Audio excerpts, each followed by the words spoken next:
Well, hello everybody, and welcome to another episode of RowingChat. RowingChat is one of the shows on the RowingChat podcast network where we have many shows from many different people. I'm Rebecca Caro, and today I'm joined by Sarah Winckless for this week's episode. But first, a message from our sponsors. Are you a masters rower who lacks consistent coaching?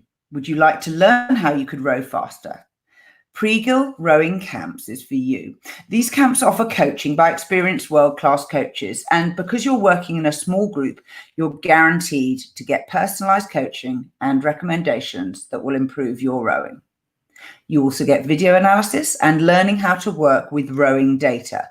One of the organizers of the camps is Sander Roosendahl, who set up the Rows and All website, which is all about rowing data and analytics. You'll be training and competing in new Wintec and fluid design boats and rowing on a beautiful 3-kilometer long rowing lake in Brno, which is not far from Vienna or Prague in the Czech Republic. The first camp is in July 2020, and you can combine this with entering one of the largest Masters regattas in Europe, which is called the Open Czech Masters Regatta. There's a second camp, which is planned as a preparation for the World Rowing Masters Regatta in nearby Ottensheim, Austria, at the end of August, early September. For more information, go to pregillrowing.com/rowingchat or go to our sponsors page on the website, rowing.chat/sponsors. Now, welcome to my guest, Sarah Winckless. Thank you very much for having me. Sarah, tell the listeners a little bit about yourself and your background in rowing, because you started off as a discus thrower. You weren't a rower, were you? Yeah, I think I was always a sportswoman. For many of us who fell into rowing, especially my generation, we found that at university, not at school. And at school, I had the opportunity to play netball or basketball. Loved netball, learned basketball, found that brilliant. And hockey, I didn't really understand the rules for hockey, and the stick was a bit short. So you're kind of getting my morphology from that. And then in the summer, I had tennis and athletics as an opportunity. And I loved it. I loved the variety that athletics gave me. So netball was my winter, athletics was my summer, and I loved it. And it wasn't until I was at Cambridge University, I had probably reached the peak of my mountain in discus throwing. I'd represented England at under 23 level, and senior vest was a good but not fantastic at it at all, that I started to row. And once I started rowing, I found it massively difficult at first, needed a huge amount of input from some amazing, talented individuals, but my body and my brain relaxed and I started to improve, and I loved it. I found that seductive. Now, you come from a family of rowers, though, so it's probably a credit to you that you held off for so long. It's true, actually. If I'm truthful, I did win the Edith Junior Kids Regatta when I was 8 years old. So I did go into a dinghy. I was introduced to this sport as a pre-teen and allowed to cox, if you like, skiffs. And I really enjoyed that. And even my stepdad, who's an amazing rower, Mike Hart, who got Olympic silver, he took me out in a punt. He was right-handed, or he is right-handed. I'm left-handed. You can guess which one of us ended up in the drink, and it wasn't him. And that was a one-off only experience. I love him to death, but not that much. So I think I got to 10 or 11 years old, and I didn't want to follow necessarily their path at that stage. And the athletics and the netball were the sports that were in front of me, and there were sports I could do in my peer group and my friendship group. So I definitely did those. And they started to take up a lot of time. And I think the other thing, and I think we have to be really careful about this as rowers, we can fall in love with our sport and want to do it all the time. But young people want variety and different things. And so we either need to give them that in the rowing boat or through allowing them to do other sports as well as rowing. And I was offered to go rowing at Kingston Rowing Club with an amazing athlete, amazing coach Ian South. But the offer was come and row with us all the time. And I didn't didn't want to do that. I was doing other sports and I wanted to keep doing those. Do you know, that's such a powerful message. I'm having long discussions at the moment around masters rowing and what masters rowing could be. And I think it forms a very clear parallel to what you just described in junior rowing, insofar as there is more to this sport than 2K racing, or in masters case, 1K racing. There is more to this sport than just fine boat racing. And I've been spending some time with friends who are into kayaking. And there are obviously lots of different craft. And here in a small watery nation with a long coastline, a lot of people do sea kayaking, which is, and surfboat kayaking. And they have lots of little races on a Wednesday night after work, out and back, round a buoy. And that sort of thing, I think, is to be encouraged in rowing, because it allows more people to participate, more stable boats, perhaps slightly less skill needed. And it is much more, I think the right word is inclusive. Yeah, I find that inclusive word. And also with young people and at any age, actually, we want to be grossly athletic human beings. We don't want to be, my belief, tailored in just one direction. So rowing is brilliant because it's a linear sport, but it doesn't challenge you left and right in the same way. So you don't necessarily become grossly athletic through it, although you become very fit and very strong, and it's brilliant for using all parts of your body. But I think that can make it intimidating as well. I guess as a young, sort of that 12, 13-year-old, I'd watch rowers and actually I thought I probably wasn't brave enough. I wasn't sure I wanted to hurt myself as these people appeared to be doing. They seemed to be delighting in the hardship of the whole thing. And that wasn't necessary for me. That put a massive barrier up that wasn't real. It was in my head.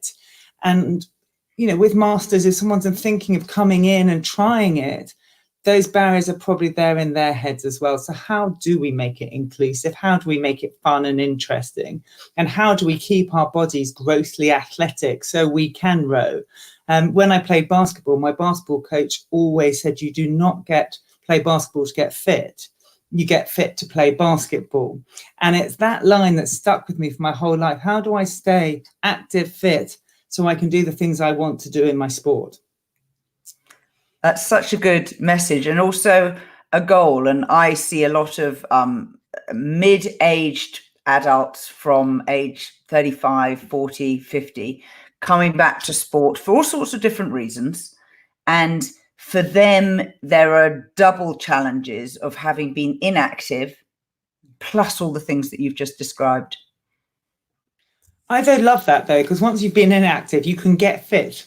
If you're fit, it's harder to get even fitter. In fact, you just watched a decline. For those of us who have been, you know, training all our time, your time gets less. Obviously, there's work now. And I just see this decline. I love those moments when I've been too busy to train. I'm properly not fit and I can see an improvement. And I think that is a different mindset. It's, you know, from those stages, your improvement steps are really exciting if you can start and create habits around it. And the best way to create habits, I think, is to do it with other people. Yeah. You can create routine, but have a team. We work well as a group. Yeah, I think a lot of the reason adults join rowing clubs as masters is because of the community and the going out for breakfast afterwards and stuff like that. Yeah, and that's really important. You know, the loss of connection outside the family we see are certainly in the UK. And if we can create that through sport, through community, it's really important for our physical and mental health. And green exercise outside is far better for us than the hours spent in the gym, although of course they can be necessary, especially on days like today. I'm sitting here in the UK, it's quite cold, and the river is in flood, so the gym is the only option. Now, you had an international career, went to Olympic Games. Can I ask a delicate question? How do you know when you're ready to retire from an international career?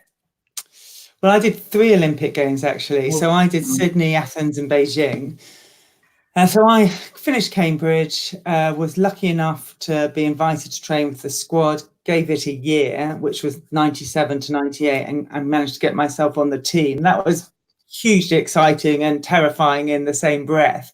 The thought I could represent my country in this sport and find out how brave I could be side by side. I then set a goal of the Olympic Games, which felt ridiculous in my head, but was achievable. And I got selected for Sydney. Really sadly for me, I broke my ribs 6-7 weeks before Sydney. So whilst I was able to recover and race, I wasn't at my best. And as a young athlete, the Olympics was the pinnacle. I had all these dreams that you'd go and you'd be at your best. You'd have the best day ever at the office. And that simply wasn't the case for me in Sydney. And whilst it was an incredible games, the women's rowing team for Great Britain got our first ever medal. That had been my boat 7 weeks before, and it wasn't my boat on the day because of this injury. And that was really, really tough. And the decision to continue for another games was actually really, really easy because I was angry and disappointed and excited at the same breath, because I suddenly realized I was good enough to get an Olympic medal if the stars aligned on the day, I think. Going into Athens, I got that medal. I got bronze with Elise Laverick. As a group, we had really changed our results and mindset, and it was a really exciting, strong group of women that I was training with day in, day out. Massive respect, massive friendships came from those periods that live with me today. And in fact, even my Cambridge cruise, or maybe especially my Cambridge cruise, it's 25 years ago this year that was my first crew, and I'll be meeting up with those girls this year and actually our male cocks to mark that moment. And so I think there was something about the group and the friendships. And then I became world champion twice after 2004. And then in Beijing, I got selected for the 8, having had a knee injury, an old netball injury had reactivated. I had to have a new anterior cruciate ligament. Got back, was in great form, got selected for the 8. We were flying, and then we got ill at the games. And we came 5th in our final with 2 subs on board, 4 so ill you wouldn't have trained on a normal day, but you put that performance out. So I guess when you spend another year training and thinking about those results and wondering whether you can make that contract with yourself. And my sports psychologist actually asked me, after final trials where I did well enough to be in one of the top boats, do you want to do this? Sarah, you don't have to do this, I think was what she said, as I was feeling tired. And I don't know if she'd ever asked me that question before. I've been working with her for 10 years. She really helped me after Sydney, and we forged a friendship that lasted till today. And I don't know if she'd asked me that question before because I never heard it. But that day I heard what she was asking me, and I sat there in Belgium. I was in Heiselwinkel. I thought, I don't have to do this. And this lightning bolt came to my head. And I do love this sport. I love, and I still row, and it gives me a huge amount. But my body had been trained to such a level, and my brain wasn't being used in the way I wanted it to. And so suddenly I wanted to be seen as someone with a brain as well as lungs and legs. And so I started pursuing that path, and it's been a fantastic next 10 years. So I probably made the decision at the right time. And after that, what opportunities opened for you? Well, that was an interesting moment. I was lucky enough to receive lottery funding here in the UK. So John Major, our Prime Minister back in the 90s, had assured that from our lottery funding, sport would be seen as one of the buckets to get money. Steve Redgrave's result in 96 meant that rowing got the result. Steve Redgrave with Matt Pinsent, another boat race umpire. So I had been lucky enough to be part of that system for 10 years. However, I'd always worked. I'd worked for a marketing company in Twickenham. They had supported me with all sorts of bits and pieces. And it was important that I had a plan B the whole time. But stepping away, and no disrespect to that company, Howard Warwick Associates, I knew I didn't want to spend the next 10 years in marketing. So they were kind enough to let me keep doing the work I was doing with them for a year as I explored what I might do. And it was really hard, actually, to know what I did want to do. My degree was in experimental psychology, physiology, and geology. And then I'd done land economy, which was law and economics, basically. So I had sort of I knew an awful little about an awful lot, it felt like, and didn't know where I wanted to go deep into those areas. But one of the conversations I had, and I had many with incredible people who gave me their time that year, was about leadership and coaching work and people development. And as I started to do that, those opportunities, train myself in those skills, I realized that's where I wanted to be. I just loved seeing people light up. And I started to forge a parting business. And then as I became more confident in me, I also kept my feet firmly in sport, because that has been the backbone of my life. So some leadership roles in sport, a couple of chef de mission roles, in fact, 3 massive privilege to lead Team England to the Gold Coast in 2018, a couple of board roles, and then lots of work with teams and individuals to help them perform at a high level. And keeping your hand in for rowing, you became an umpire. Now, what motivated that choice? It's always someone who asks you, isn't it? A knock on the door. So with an umpire, I didn't necessarily want to become an umpire. I didn't know particularly what an umpire did. I wanted to stay fit and active. That conversation you and I were having at the beginning about, knowing that sport was important to us, and I didn't want to get so unfit. So being an umpire was not on my radar, because that in coaching, I kind of felt I wasn't able to keep my own activity up, and that was incredibly important to me. And then I got asked, there were conversations unbeknownst to me of the Cambridge and Oxford women's boat race coming to the Tideway alongside the men. And with that, there were conversations in the umpires panel that they would need men and women umpires from both those universities. And they'd been talking about who might be appropriate. And apparently my name came up. And so I basically got a couple of calls saying, Sarah, would you consider becoming an umpire with this in mind, this pathway, to see if it can be possible? And I actually said no. At the time, it was a time when I was becoming incredibly busy for work. I was doing a lot of volunteer work at the time, supporting in Cambridge already, actually, in a trying to build a boathouse and fundraising from our really generous alumni and supporters into that. And I felt I didn't have the bandwidth, and I thought it would stop me being as fit as I wanted to be. So I said no. And then as I walked away, this kind of excitement sat in my heart.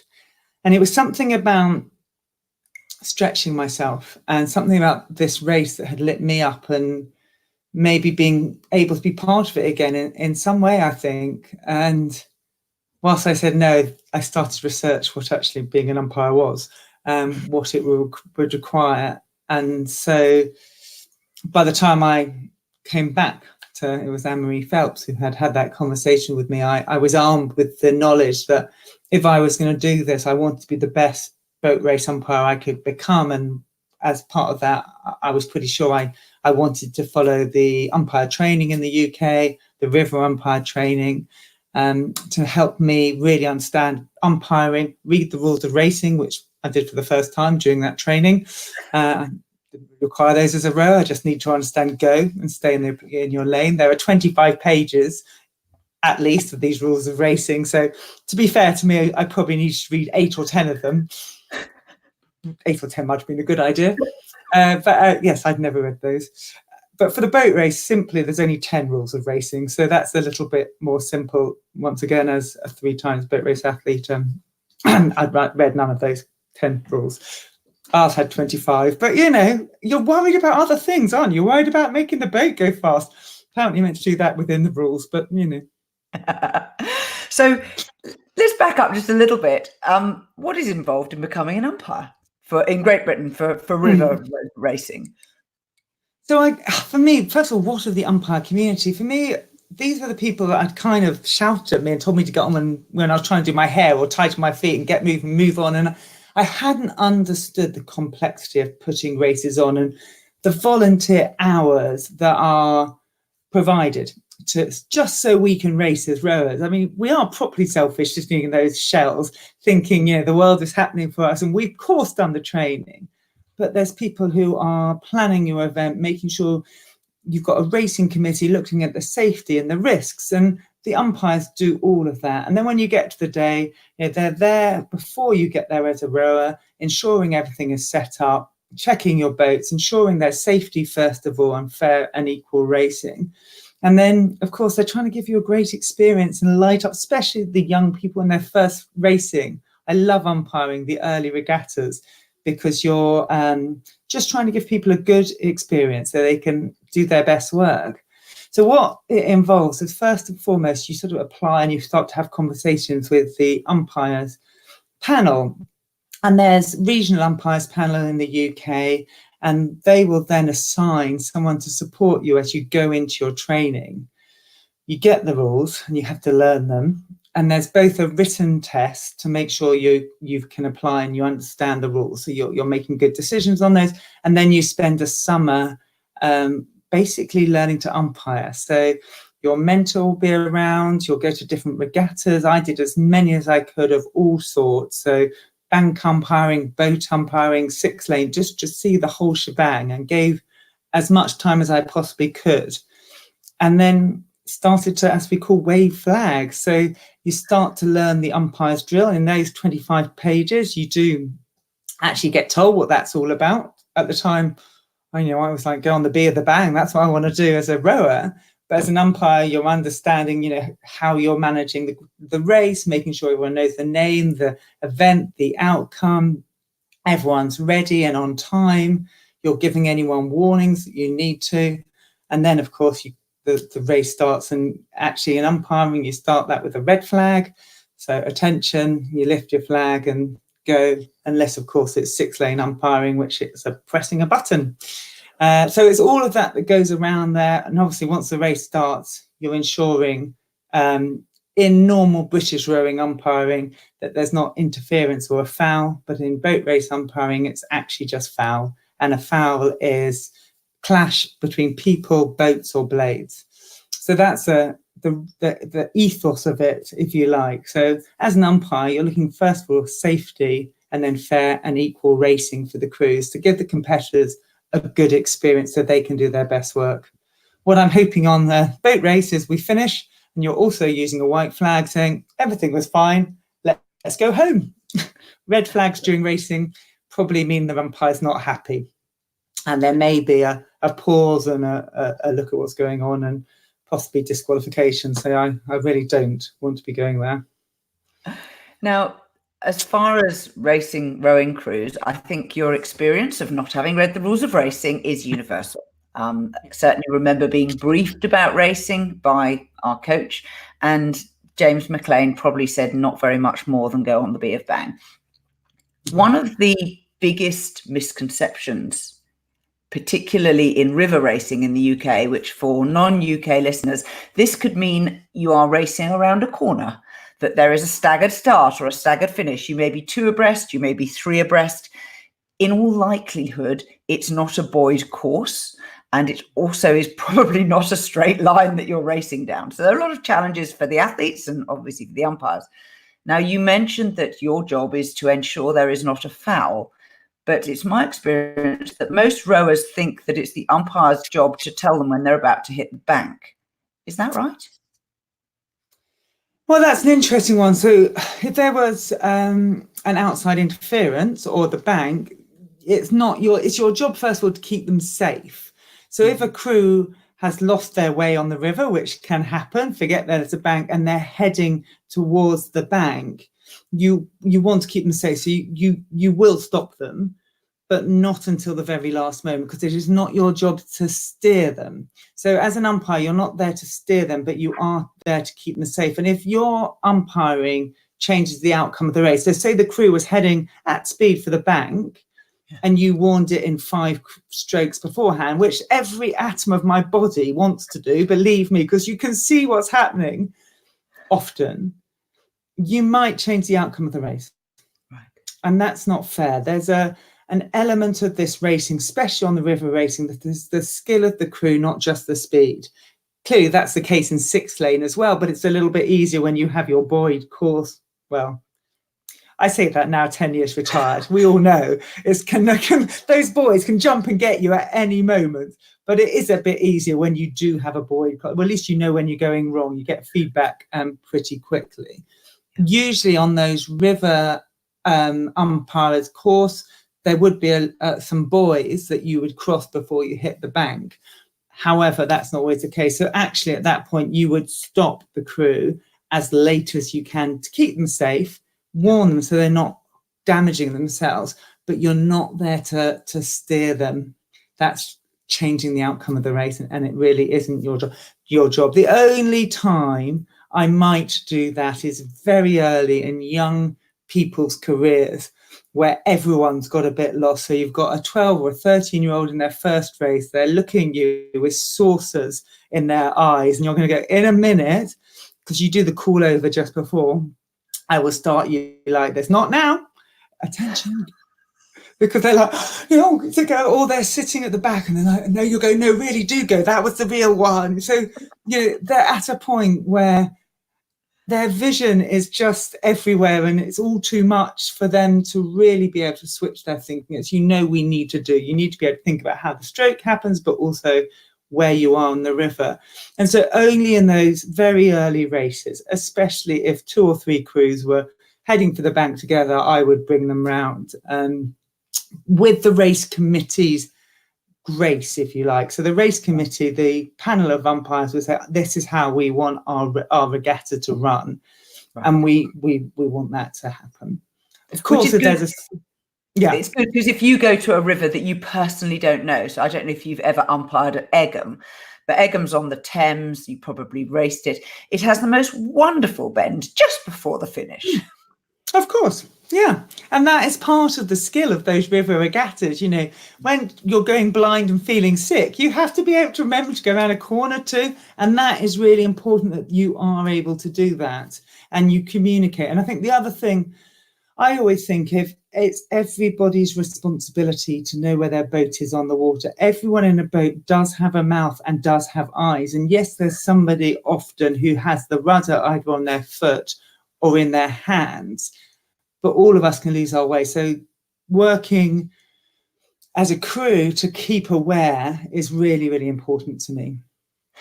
So let's talk a little bit more about match racing. So match racing is when you have 2 or 3 boats side by side, often 2 boats. And of course, with match racing, basically, it's usually an elimination regatta. So if you lose a race, you're no longer in the competition. Whereas in multi-lane racing, there's often a repechage and an opportunity for a second go.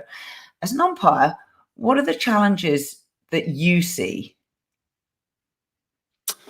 Oh, in match racing, that's interesting. I think mostly, again, it's about setting up the conditions for the crews to do their best work, ensuring that they're both thinking about going fast and where they are on the river. That is, watermanship is such a key skill, and we don't always train it into our athletes. And I learned how to stand up paddleboard the other day, and I realized why we can't see it in them so much, because I was on this stand up paddleboard and it was the first time I'd done it, and my vision went to sort of the front of the paddleboard. That's all I could see.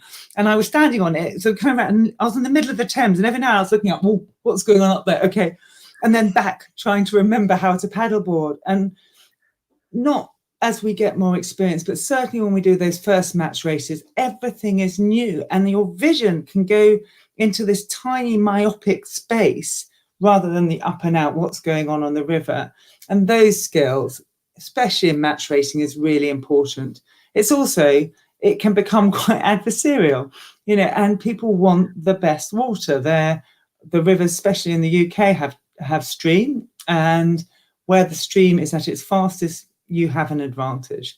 So how do you maneuver your boat with skill to the right piece of water to take that advantage? Because in match racing, you don't need to be in the best water, you just need to be in better water than the crew that you're racing.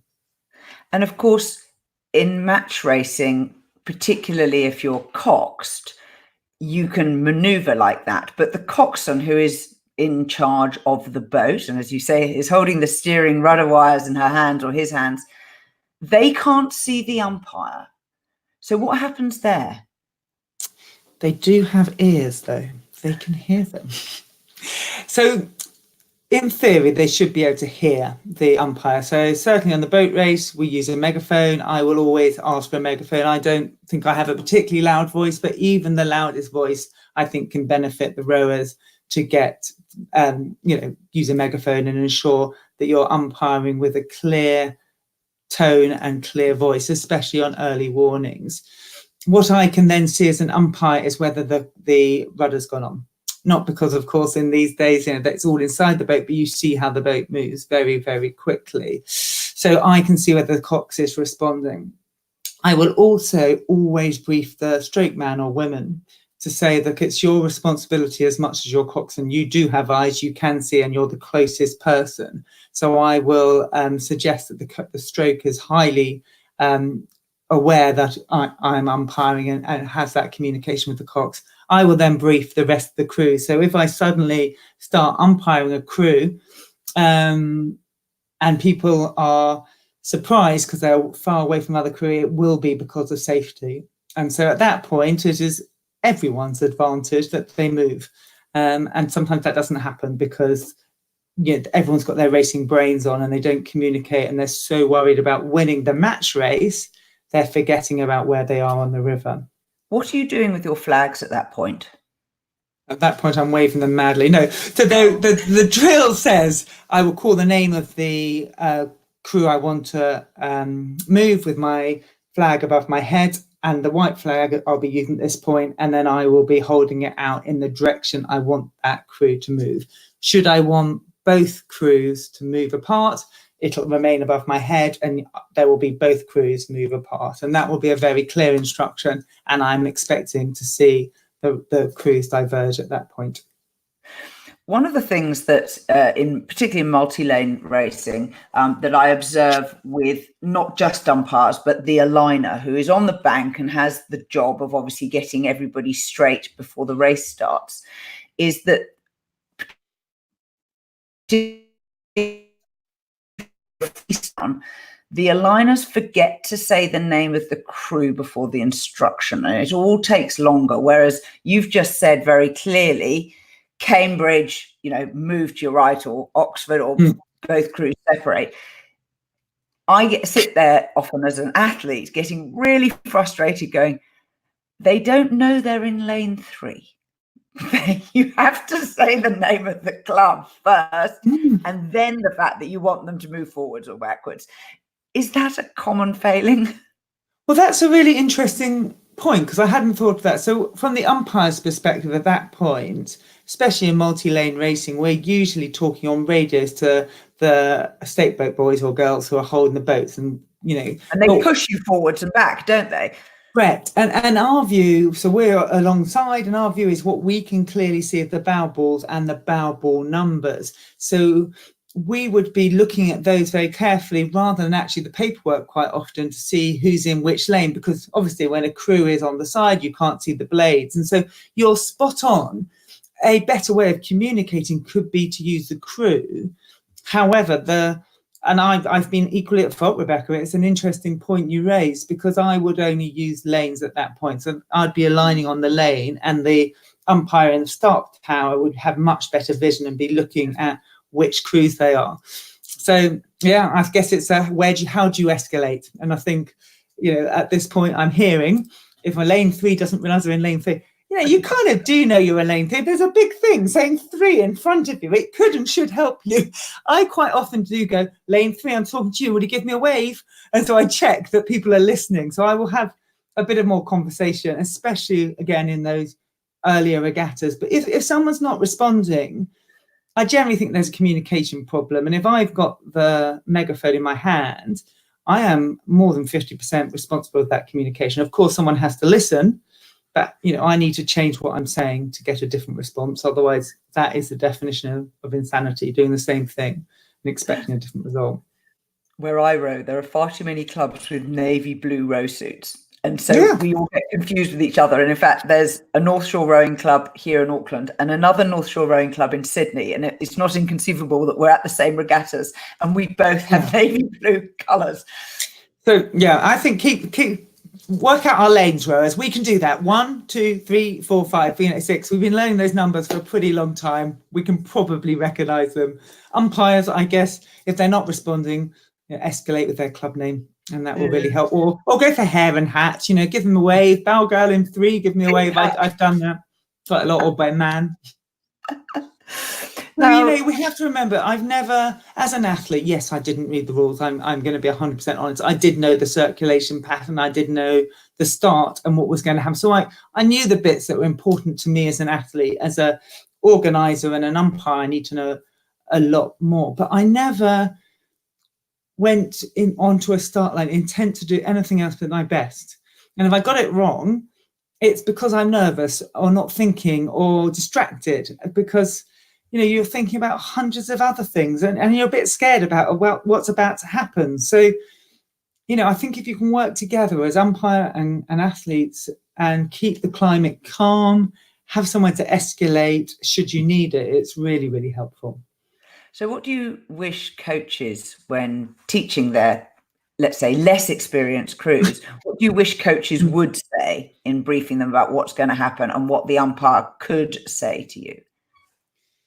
Yeah, it's really one thing. I guess there's 4 learning styles, aren't there? So the theorists who want to know the theory and might read the rules and think it through. They're reflectors who will only really learn after they've done it. You've got your pragmatists who will learn by rowing, by doing it and what they need to know. So I guess coaches, and then there's the activists who learn by doing completely. So all the words between a coach and athlete beforehand is really hard to understand before you've actually done it. You can kind of understand the theory and the process, but until I sat on the start line and understood what it feels like to get on the state boat, and if I'm sitting near the front, I'm actually looking at the person holding the boat. Oh my God, that feels quite intimate. And then there's people calling roll calls, and until you've gone to that process, I think it's very hard to imagine, because it is quite a huge stimulation of the senses. What I'd like coaches to do is have the athletes maybe go through that in training and then debrief. What happened? What did you expect? What didn't you expect? What could you do differently? All the things that would help to develop learning, so that next time you do it, you're really confident. So you could do it as a practice. This is what it's going to feel like. I remember when I was doing the boat race for Cambridge. It was my first boat race. I hadn't been rowing that long and I was terrified. I was really nervous. It was a huge event. And for me, I thought it was the biggest rowing thing I'd ever do. I thought it was the only rowing thing I'd ever do. I wasn't quite sure how I'd got myself in this position. And what the coach actually did was, the week before, so 7 days out from our boat race, they had us live the boat race day. So we practiced getting up the time we're going to get up. We practiced having breakfast together. We practiced our pre-race and knowing what that would do. Second breakfast, always the best bit of rowing.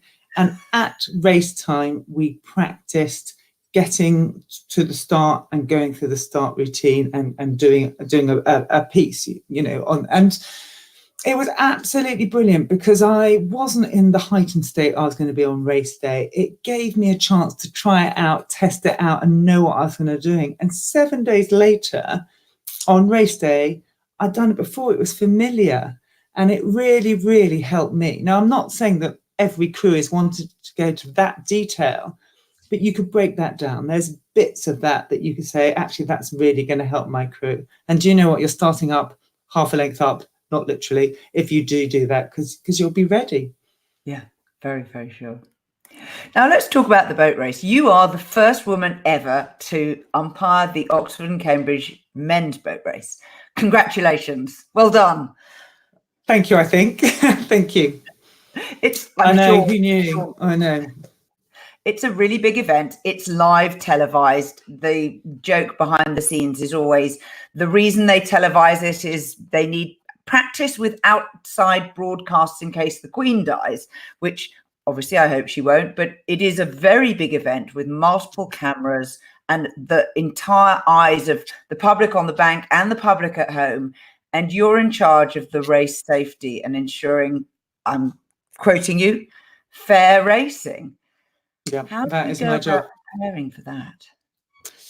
So luckily I've done it a few times before. So again, a bit like 7 days before, knowing what you're going to do, I've already umpired the reserve race for the women, the reserve race for the men, and the women's boat race.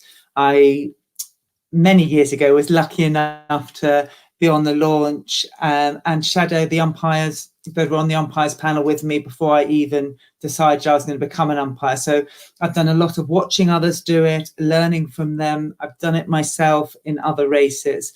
And on boat race day, I will apply what I've learned to the men's race. It's a big deal. There is a big camera on the boat with you, but that has happened before. And to be honest, that happened in an Olympic start line. If you look for it, there was a camera pointing its lens, and you could look at the world straight down the lens, or you could get on with what you were trying to do. And I will be, having thought everything through, getting on with what I'm trying to do. So my attention will be in the moment and on the things that I need to be doing for the race. And, unlike river racing, there are no boys, even on the outside, apart from the boys that are there for the whole year on the tideway. The river is closed, so the crews can go wherever they choose to on that race, apart from the fact they have to start from 2 state boats and they have to go through the middle arch of the 2 bridges. Just pause there a moment.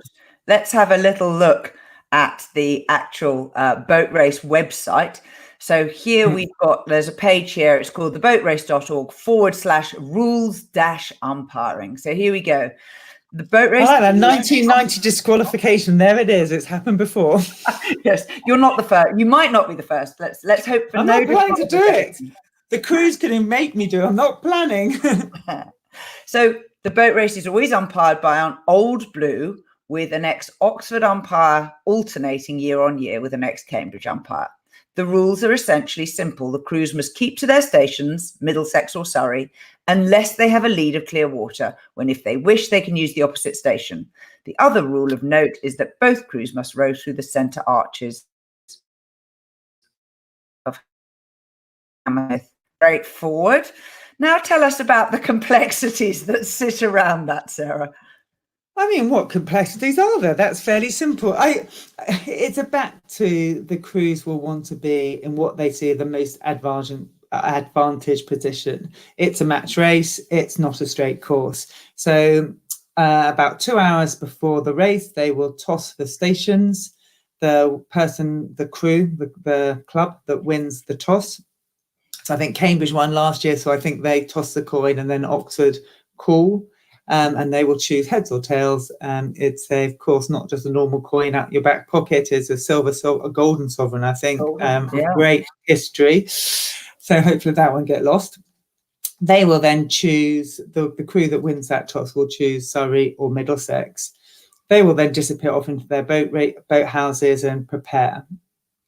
When they come onto those state boats, Surrey and Middlesex, as I'll be watching, they will really want to be getting a lead, if you like, an advantage as quickly as possible. So both crews will want to go and get into a good rhythm and a slight lead so they can feel that they can control the race. And that's what will be going on.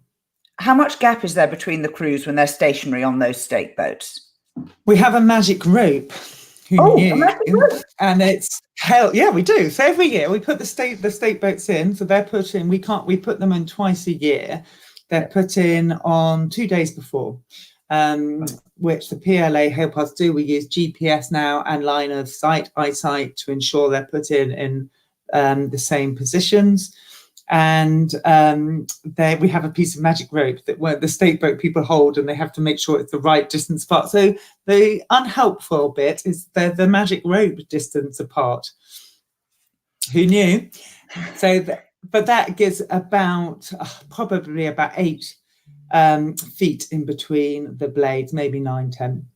It's a decent amount. It's quite, as an umpire, it's quite comfortable to look at the crews there. The flood tide is coming in, so they are attached to the state boat, and the stream is basically pulling them straight at that point. So if the rowers do nothing, the boats will be parallel. and we spend a lot of time ensuring that those stake boats are in a place so that it's a fair start. Of course, what happens then is, they want to get, as you say, that advantage, and the Middlesex crew has a slightly longer first part of the race as the river goes round, and then it comes back the other way. So the whole point, there's one point that the one station that's having to row a bit further, and that causes all sorts of games as well, if you like, to be played, because you can put pushes up and that they can be disguised, or you can make so that way the boats are moving against each other is really important. Obviously, what I'm looking for is where they are on the river. So across the whole of the river, where are we? I'm looking for direction. So are they at a point where they're coming together or coming apart, or are they parallel? And I'm looking where we are on the river, so when those bends might be coming up and how I might be needed to umpire. A bit like I was talking about earlier in the river race, I'm not there to steer the cruise. So I will ask the guy or girl who's driving my boat to be in the stream, unless I ask them to move and follow the race. So if the race isn't in what I consider to be the fastest stream, I will ask the cameraman, the boatman, to move the boat so I can see the racing. And then if I think the crews are at risk of a foul, which is a risk of disqualification, I will then warn. Yeah. So in a perfect day, I'll say go, and then I'll do nothing else till the end. That's unlikely to happen. So if I understand correctly, you position the umpire's launch where you consider the stream to be. You're not actually following the race. No, so I may. So when so myself and the driver are going to be very close together. So at the beginning, as we come off, I will ask him, as it's like to me, it might be her, to be in the stream. If I want them to move the umpire's launch up or down, I'll let him know that. And if I want him to follow the race, so if the race moves, let's say it moves to the Surrey station, I need to be between the boats. So I will ask him to move probably and follow the race. If the race, so there was say it was very rough, and there was a strategy by the Middlesex crew that they wanted to go underneath the Fulham wall. Perhaps they believe it's flatter, quicker water there. They might go there. So at that point, I might have one crew in front of me here and one crew at the Fulham wall. I would probably stay in the stream, but I will be talking with the driver the whole time, and so you cannot say that the stream is the umpire's launch is at the centre of the stream, which is often said. Actually, it might be, is I'm afraid the truth. So part of my upbringing was listening to experienced rowers shouting at the BBC commentator when they describe something which is believed to be inaccurate. That was probably one of them. Yeah. And it is one of those, it's an easy thing to do. So if the race stays on their stations, so in Middlesex, we would be in the fastest water, we'd stay in the stream. And you don't know what's going to happen. So I will be responding to the moment. Well, I wish you all the best. Now, you explained that you've had practice doing other boat races on the same water with different crews. Is there a very clear managed progression? So you actually knew you were in line for this a while ago? We're trying to really create I think in anything, when you're doing something, to support people and the next generation is really, really important. And I was lucky enough when I started to do this to really have the doors open by the umpires panel, who were the men's umpires, and Judith Packer and I, who are actually umpiring the women's boat race and the men's boat race this year, both joined at the same time. And so it was really our responsibility to learn as quick as we could in the way that we needed to learn. So, and I'm afraid that was a little bit about being annoying. I'm sure I was very annoying to some of the umpires. And I said, "Oh, what was your thinking there? How were you working that?" I wanted to learn, so I asked a lot of questions. I watched a lot of their umpiring. So there isn't quite a managed progression, but you do come in, and I was invited in, and it was expected that Judith and I would be becoming umpires that were used for the boat races. And then we've actually had to move that number out to it. So we've got, at that point we had 4 from Oxford, 4 from Cambridge, and now we've got, if you like, the main umpires there, but a few extra umpires that we're bringing up and bringing through as well. So whilst it's not a tailored progression, you might expect there to be some progression. The first year when the women came to the Tideway, Judith, Christine Wilson actually decided she was the Oxford coach. She decided she didn't want me umpiring it. She felt there were enough things that were out of control, and she didn't want to be out of control having an umpire that had never raced. So it really did look like that first year I wasn't going to umpire. And then they brought Blondie Osiris, the reserve race for the women onto the Tideway. And I ended up umpiring those the day before with an open river. So a slightly more complex task, if you like. And that obviously went fine. And it was a good result for the women that they got both crews on the Tideway, although not on the same day. The next year, they all came onto the flood tide on boat race day. So we then had 4 races on that tide. And I sort of worked my way, if you like. I guess it has been a progression to a point where I did Isis Goldie, women's boat race, and then it's actually been after a couple of lay years, the men's boat race. So do the coaches of the crews from Oxford and Cambridge have the right of veto over the choice of umpire? Well, not technically, I guess. So, and Christine, I may be doing her a disservice. That's the message that floated down the river to me.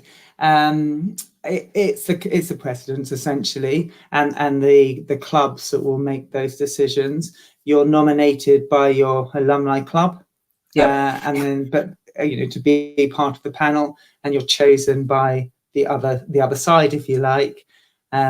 So if with any team, you've got your executive, you've got your president for the year, and you've got your coaching team.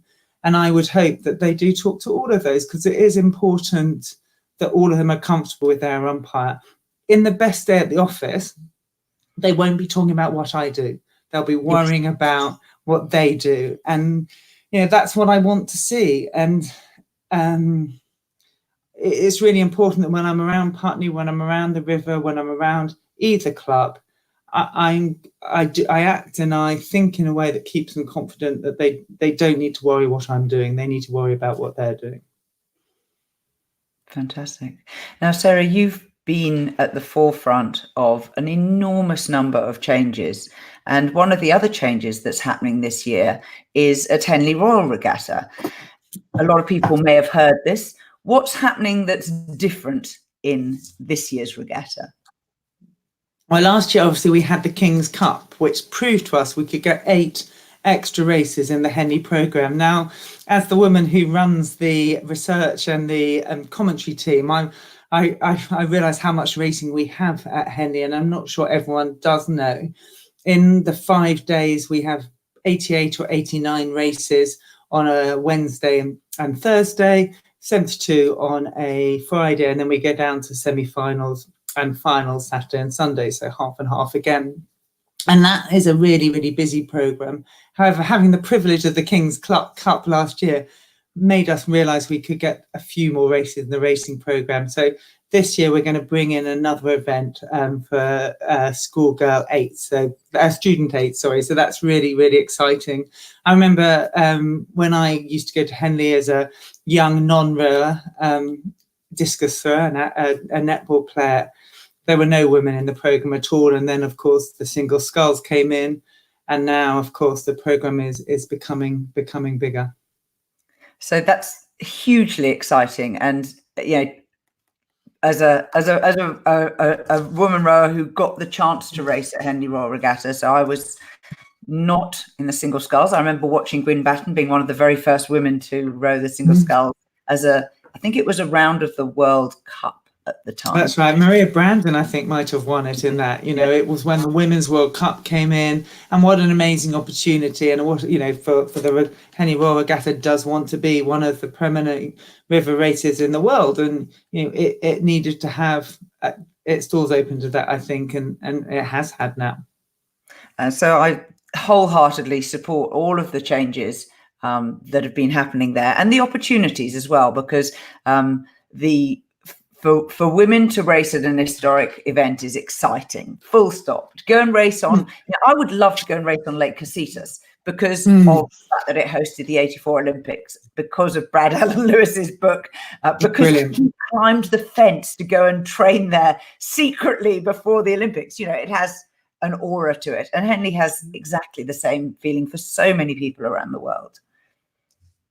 It's a real privilege to me. I was lucky enough, an athlete, to be at the time where, we'd raced in the 8, I raced in the 4, I raced in the single scull, only won it in the 8 and the quad, sorry, not the 4. But now there are real opportunities. And what I'm loving with this student women's event is, we are coming to change the lives of young women as well. And of course, Henley Women's Regatta remains really, really important. And a lot of people ask that question. It's an amazing regatta in its own right. It's over a slightly shorter course at Henley, but I think like the guys are using some of the 6-lane racing as a sharpener, if you like, for Henley. Some may choose to do that with Henley Women's, while others will see that as their pinnacle. And that's a really good opportunity for women's rowing. Absolutely is. And it's an exciting time to be a woman and to be in rowing. For yourself, looking from, a broad perspective, what do you see as the things that might happen for women's rowing in the near future, in the next couple of years? If we're looking at globally, I think, for everyone, we've got to be looking at the sea rowing as much as the river rowing. And I think that's really exciting. I think for anyone who loves a challenge and trying something new, to me, that just looks hugely exciting. For Henley Royal Regatta, we are looking to go to 6 days in next year, so 2021. What that program will look like has got to be decided, but there's going to be some real changes for the athletes' perspective. We're going to start racing a little bit later, so the program won't get massively bigger too quickly.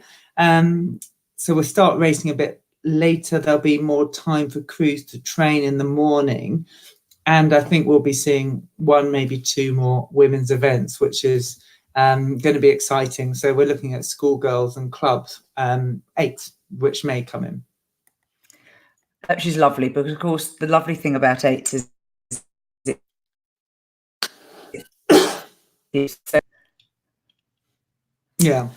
will be great. And you, have a coxswain who can steer you straight. Was that what you said? I did. I'm thinking of you, Julie Hogg. You steered us straight. Now, if you had a magic wand, Sarah, and I will grant you one wish for rowing, what would you like to see happen in the world? I think, how do we get this sport to more people and more communities?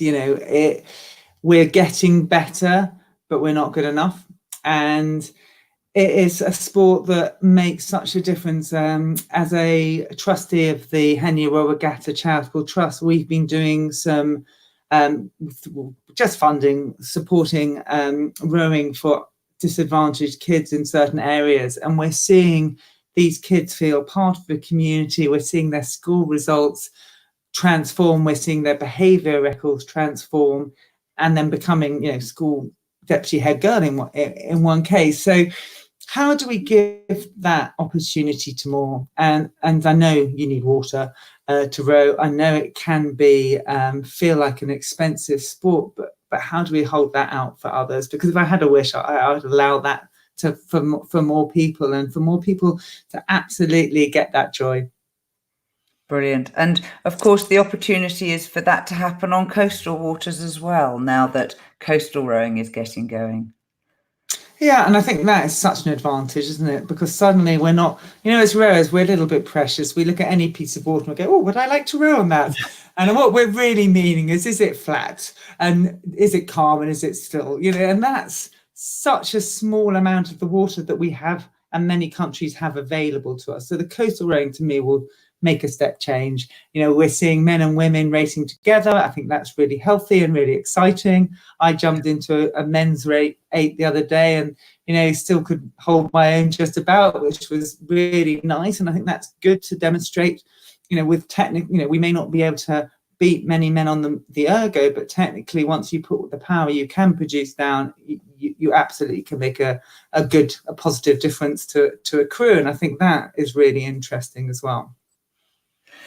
Sarah, it's been an absolute delight having you here with me on Rowing Chat. Thank you for sharing those wonderful insights. I've learned a ton about umpiring. I will say that I'm not yet motivated to become one, but if people do want to become an umpire, go to the British Rowing website, go to your local federation and find out about it, because the sport needs umpires as much as it needs other volunteers doing other things in the sport. Yes, please come along. You'll be very welcome. Thank you ever so much for giving your time. If people want to connect with you online, where can they find you? Oh, now you're asking a question. I am on Twitter. I'm not very good on it, but yes, send me a tweet. Tweet me. Fantastic. Till next time, everybody. Goodbye.